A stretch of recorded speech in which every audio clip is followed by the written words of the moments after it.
Глава республики Владимир Уйба выступил со специальным видеообращением к жителям региона. Смотрите его прямо сейчас. Бурет Донайортис. Добрый вечер, уважаемые жители республики.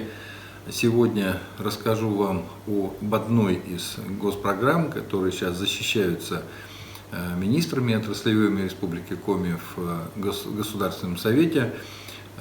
И почему я начал именно с этой программы? Ну, потому что она, во-первых, емкая самая, одна из самых емких, а во-вторых, потому что она по приоритетам занимает один из самых высоких приоритетов в работе моей лично и правительства республики. Это программа, государственная программа развития образования в Республике Коми. Почему я говорю, что она приоритетная?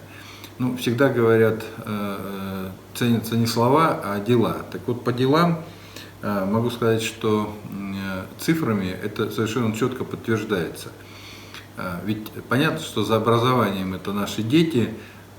Действительно, я всегда говорю, что мы делаем все для того, чтобы у детей было качественное, безопасное и образование качественное, безопасное, и оно должно быть переходить дальше в профориентацию. То есть это действительно такая работа для того, чтобы ребенок себя чувствовал защищенным, любимым, образованным на всем своем пути, начиная от яслей и заканчивая уже институтом, ну или там колледжем. Так вот, по цифрам. Я напомню, что 2022 год мы снова входим в очень сложных финансовых рамках, то есть мы принимаем бюджет с дефицитом в 10,9 миллиардов рублей. Я напомню, что 2021 год мы начинали его с предельным дефицитом 12,2 миллиарда. Ну вот в этом году мы принимаем его поменьше, но тем не менее это предельный дефицит 10,9 миллиарда. Вот несмотря на такой дефицит, мы тем не менее на образование в Республике Коми в 2022 году подняли бюджет на 9,2%. И он сегодня составляет у нас без малого 27 миллиардов 200 миллионов рублей. Почему я и сказал, что это один из самых крупных у нас бюджетополучателей, вот именно образования. А за 3 года, 22, 23 и 24 годы, мы заплатим за образование наших детей, дошкольное и школьное, и послешкольное, колледжи, институты, мы заплатим 81 миллиард рублей. Но хочу сказать, что мы совершенно точно понимаем, что эти деньги нужно платить, потому что, еще раз повторяю, действительно, я еще раз подчеркиваю, и делами в том числе, что дети для нас это приоритет. Так куда эти деньги мы планируем расходовать? И что докладывала министр образования Наталья Владимировна Якимова на Госсовете, когда защищала эту госпрограмму? Они идут в рамках 7 программ. Это дошкольное и школьное образование, дошкольное, вернее, и общее образование, среднее профобразование, в том числе стипендии, социальное обеспечение студентов, денежное вознаграждение учителям, педагогам, в том числе за кураторство, классное руководство, строительство объектов образования, укрепление материально-технической базы, создание безопасных условий. То, о чем я уже рассказывал, это и ремонты в школах, и усиление безопасности в школах, периметра, и информационной безопасности и так далее, обеспечение горячего питания в школах и организация отдыха и оздоровления детей.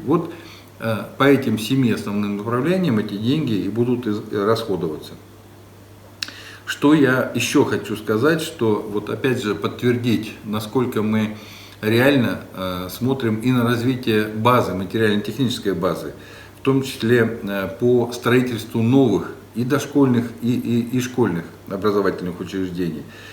В этом году введены детский сад на 270 мест в селе Выльгард Сыктывдинского района, детский сад на 45 мест в селе Челябож, Усинский муниципалитет. В планах открытия школа на 400, в планах это ближайшие, этот год, может быть чуть-чуть переход на 22 на январь, школа на 400 мест в селе Помоздино, это Усть-Куломский район, детский сад на 80 мест в селе Мутный Материк, Усинский муниципальный округ. Кроме того, началось строительство 2 объектов. Это школа, детский сад на 90 ученических и 40 дошкольных мест в селе Устижма Ижемского района. Напомню, что эта школа еще в 2010 году от удара молнии полностью, школа, детский сад полностью дотла сгорела. И с 2010 года дети учились в приспособленном помещении. Это бывший магазин, который имеет большие складские помещения. И вот этот магазин был перестроен под школу. Понятно, что это приспособленное помещение, но тем не менее, вот с 2010 года дети учились там, и мы в 2020 году приняли решение все-таки о строительстве новой школы, детский сад. И школу эту начали строить. Далее, еще одна школа на 600 мест в селе Обьячево, это уже Прилуцкий район. И до конца этого года начнется строительство тоже очень непростого объекта детского сада на 270 мест в микрорайоне Кочпанчит, это в Сыктывкар. И сдача у нас стоит 22 год. Начинаем вот буквально в конце декабря, а сдавать должны в конце 22 года. Почему я говорю, что это очень тоже такой сложный объект? Потому что вообще мы должны были по федеральной программе, мы получили на этот детский сад деньги, но там было всего на 130 мест, и, соответственно, это было там чуть больше 132 миллионов рублей из федерального бюджета. Но это нужно было приобрести помещение и развернуть в нем детский сад. Такого помещения мы не нашли в Сыктывкаре, чтобы можно было из него действительно сделать достойный детский сад со всеми требованиями.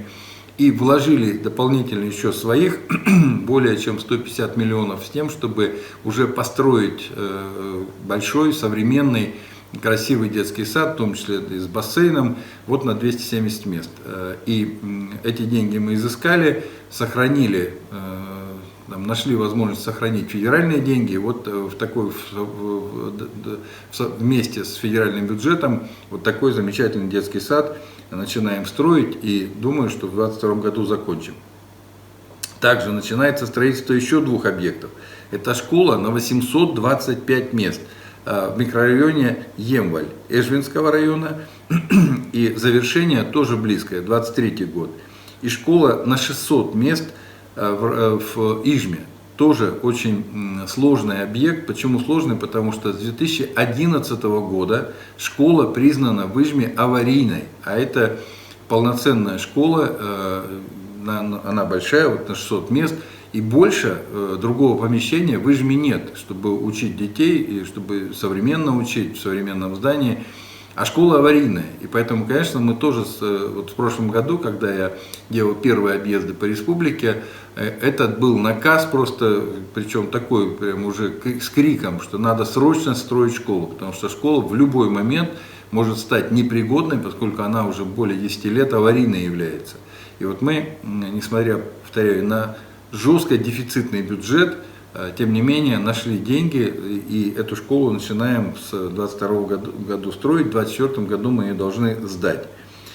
Помимо этого мы готовимся еще к дополнительным стройкам, но уже за счет концессии. То есть своих денег уже не хватает, вы видите, что мы в дефиците, но тем не менее школы надо строить, и поэтому мы заключаем концессионное соглашение, уже заключили соглашение на строительство образовательного комплекса, тоже большой очень вместимостью, 750 мест в селе Выльгард Сыктывдинского района.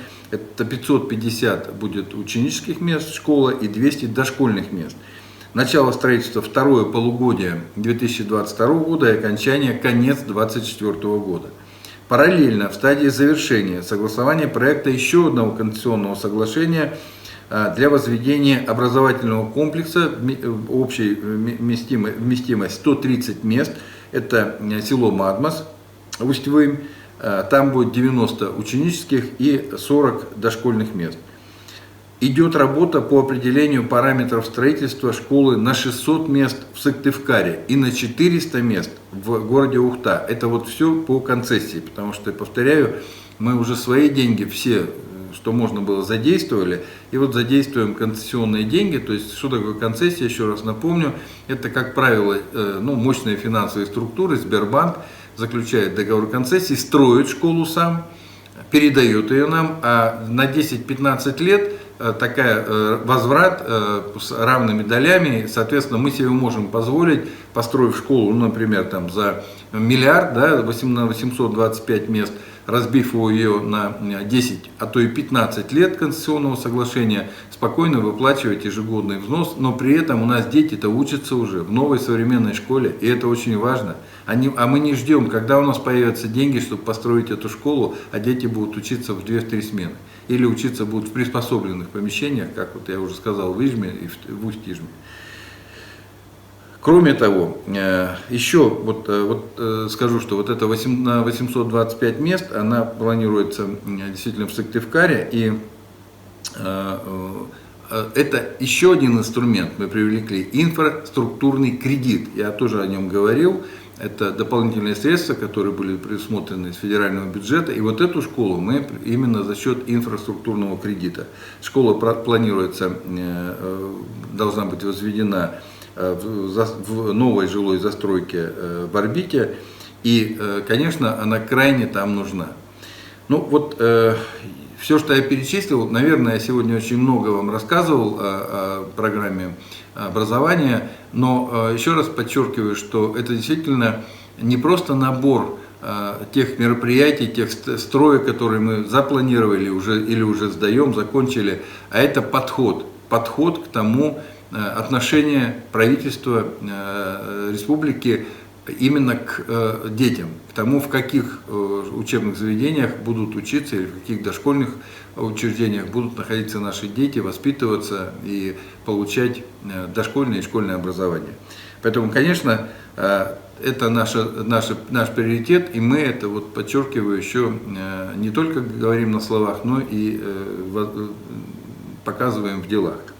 По эпидобстановке за сутки выявлено у нас 365 случаев ковида. Вот мы немножко опять снизились, вчера было 368. По городам ничего не меняется: Сыктывкар, Ухта, Воркута, Усинск, Сосногорск. В 365 случаев, сколько у нас человек привитых? Привитых достаточно много, 50 человек, но, опять же, какая степень у них сложности протекания заболевания? Из них всего 6 человек у нас госпитализировано из 50, и, соответственно, 44 человека, 44 человека это на амбулаторном лечении, то есть легкая форма заболевания. К сожалению, у нас умерших за сутки сегодня 11 человек, и в том числе 1 человек привитой. Но, опять же, это очень тяжелый букет хронических заболеваний у женщины, и, конечно, хронические заболевания просто не позволили, и они именно сосудистого характера, они не позволили просто женщине уже и преклонного возраста женщин, но неважно, тут даже не в возрасте дело, хотя это тоже имеет значение, просто вот объем хронических заболеваний не позволил выйти из этой битвы с победой. Но при этом, повторяю, у нас все-таки на сегодняшний день уже 307 747 человек привитых, за что вам огромное спасибо. Действительно, мы двигаемся, и вы видите по цифрам, мы каждый день перерастаем по несколько тысяч привитых, это очень здорово, причем это полностью завершивших вакцинацию.